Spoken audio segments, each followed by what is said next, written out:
I am here today, Madam President, to speak about a bipartisan amendment that I've offered to the Farm Bill.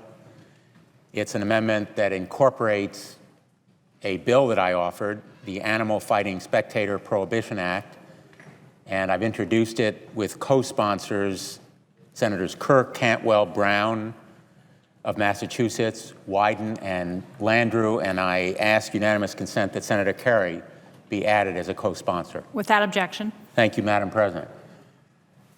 Commonly, in advocating or introducing bills, senators will have photographs or visual aids, and I thought about doing that today, and then realized that the photographs appropriate for this bill are of mangled, cruelly torn animals, animals that have died in the midst of torture, a blood sport that really has no place in any of our American towns or cities or countryside, a blood sport that involves animal fighting.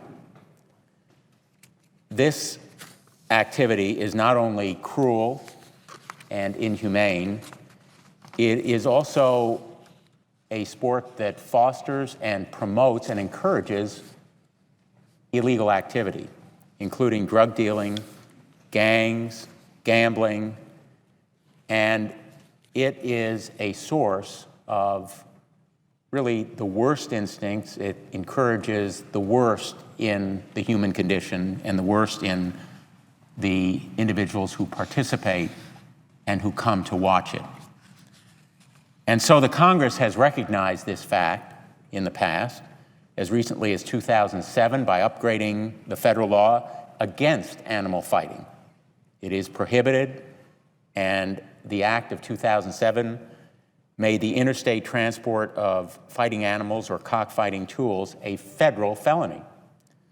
In 2008, in the wake of the Michael Vick case, Congress again improved the law, making possession and training of fighting animals a felony and enhancing the upper limits of jail time for anyone engaged and convicted of it. So the federal law now is very comprehensive and very powerful. It prohibits exhibiting, buying, possessing, training, and transporting an animal for participation in a fighting activity. It is comprehensive and powerful, except for one loophole. One loophole. And that's the one that I propose to cover through this amendment to the Farm Bill.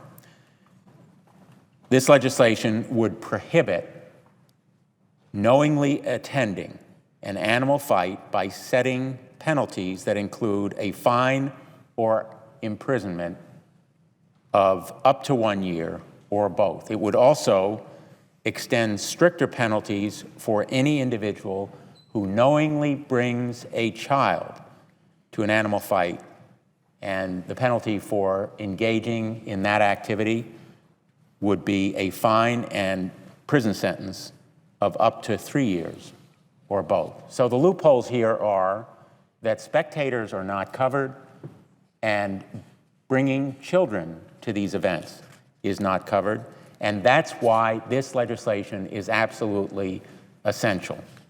Why spectators? Well, spectators are commonly participants. In fact, the sport wouldn't exist without spectators. They're the ones who gamble, who engage in other criminal activity, who come there simply to engage in that activity.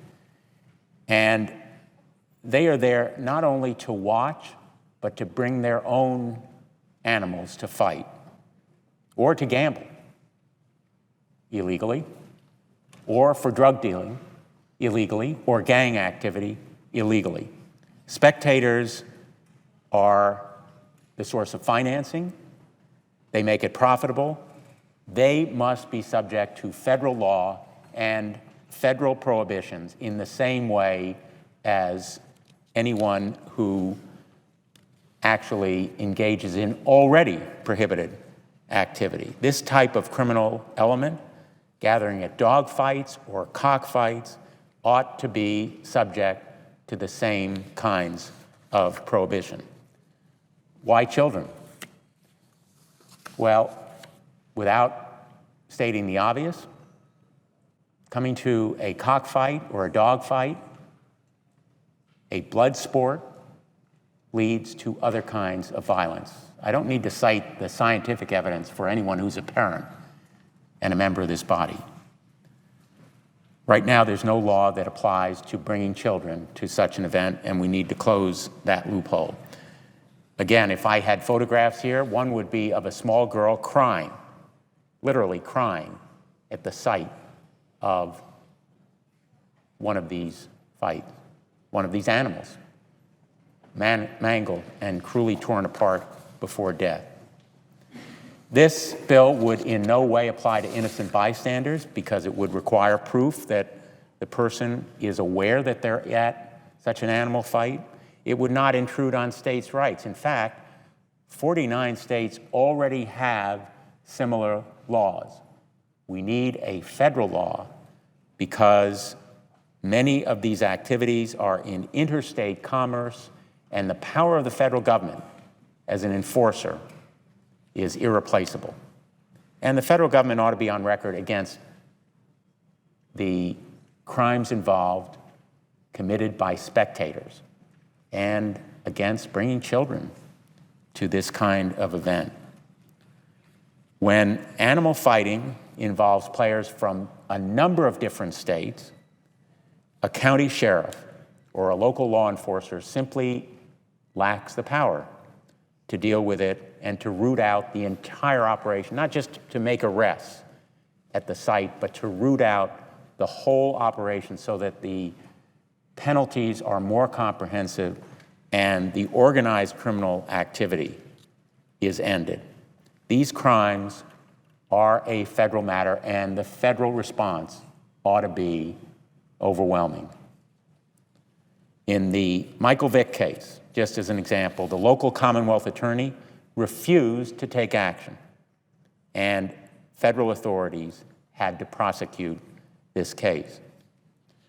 This measure has law enforcement endorsements, not only from sheriffs and others who care about this problem. The local sheriffs are in favor of it, but also the Federal Law Enforcement Officers Association and the Fraternal Order of Police. It is supported as well by the American Veterinary Medical Association and the Humane Society of the United States, which has been a strong partner in this effort and does so many great things, so much great work to protect animals in this country and around the world.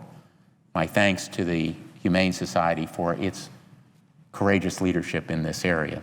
There would be no cost to the federal government. Just to answer a question that is always raised, the Congressional Budget Office has scored this legislation and found that it has zero cost to the federal government. So let me just say, the legislation is bipartisan, it's common sense, it's humane, it's right, and it will cost $0 to close this last remaining loophole, this last remaining refuge for a blood sport that has no place in civilized society.